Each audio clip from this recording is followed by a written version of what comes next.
And of course, you're very active. You're traveling the world, training people in the Social Panorama.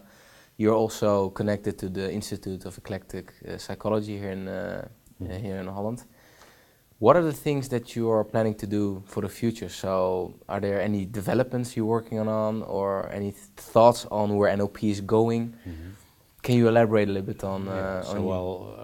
First, the connection with the EAP, with Jaap Hollander especially, was a great, and I'm really grateful for having this start.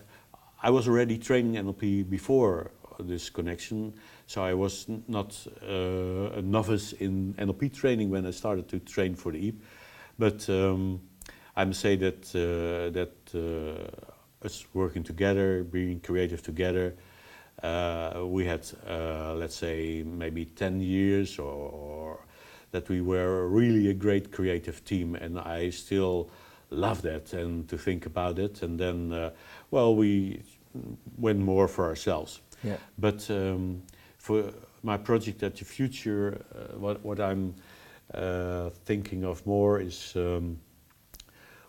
trying to get rid of the production idea of NLP, get back for myself to, I already work on that for several years, to the original passion. And so I had made some flip chart that I use for that, and then you see a businessman beside an old hippie. And yeah, we started as old hippies. NLP was something, as you know, from reading and learning about the history, was something of hippies.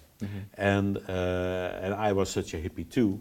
And then somewhere in the middle of the 1980s, some saw, hey, but you can earn money with this, and more money, and easy money maybe. And then in a way the atmosphere totally shifted into business, and then everybody became a business person. Also people who had a training as psychologists, they were totally unsuited for doing business. So I think I had the look that I came from a business-like family background, but some people I met, they were crazy business people in a way, and they had no ethics altogether. So they had no idea how you could do business in an let's say sophisticated or civilized manner, and this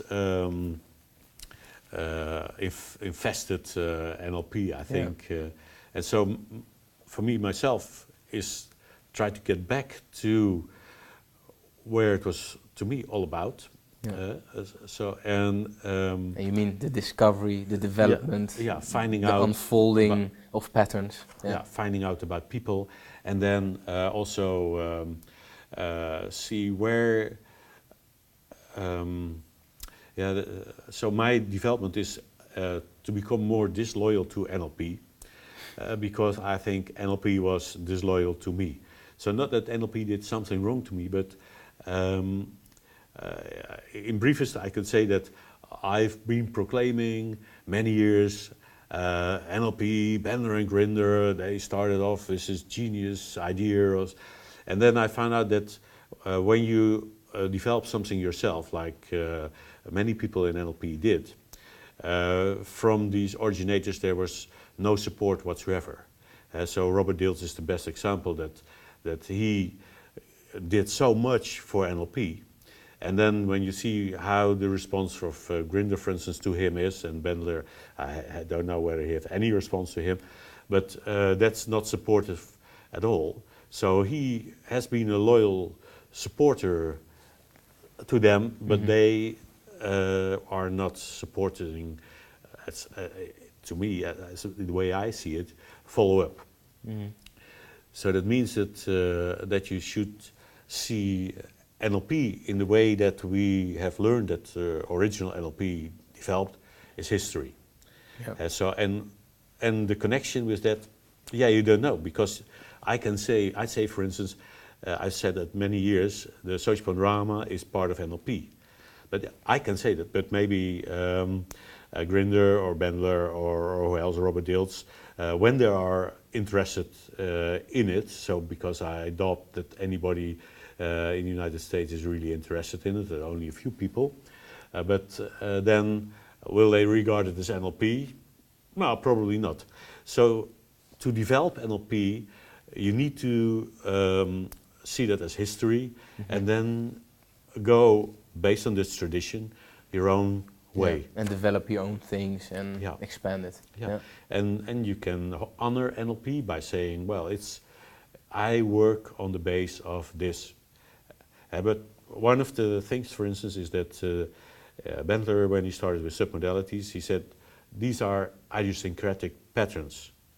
That's how he uses that. I heard him say, space is my favorite, location is my favorite, but still he kept with idiosyncratic. And as soon as I decided, okay, I forget about that, it's in a certain amount idiosyncratic, but there is so much that people share in their submodalities, so that's common. Let's look at that. And that's where the social panorama is based on. Yeah. How do people in general represent their social world? And so you can look at other things too. How do people in general represent whatever things? And then you learn new things that you cannot learn in the NLP, let's say, until... Traditional way, yeah. And by...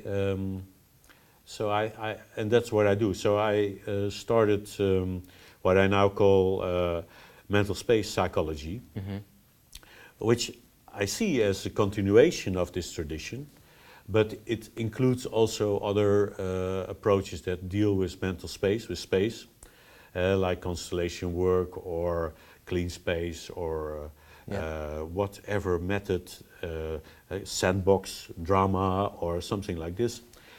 Because that's, to me, a very productive prospect. Yeah.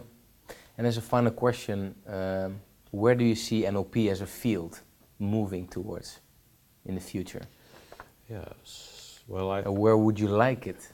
Yeah. So it's the same question that I ask in my movie about the points of view in the world of NLP to everybody. And then that's already 5 years ago, and then I remember that I asked this question to T. Stahl. This is the one who brought NLP to Germany. Yeah. And so in Germany, it's one of the greatest NLP countries in the world.